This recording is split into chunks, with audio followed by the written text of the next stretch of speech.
महाराष्ट्र विधानमंडळाचं पावसाळी अधिवेशन उद्यापासून सुरू होणार आहे। महायुती सरकारचं हे चौथं अधिवेशन आहे, विशेष अधिवेशन पकडून। सध्या राज्यभर सगळीकडे पाऊस पडतो आहे।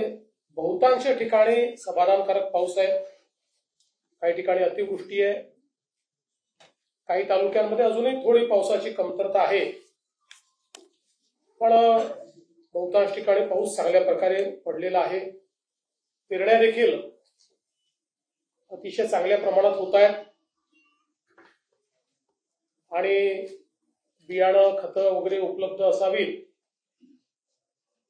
याकरता राज्याची यंत्रणा कामी लागलेली आहे।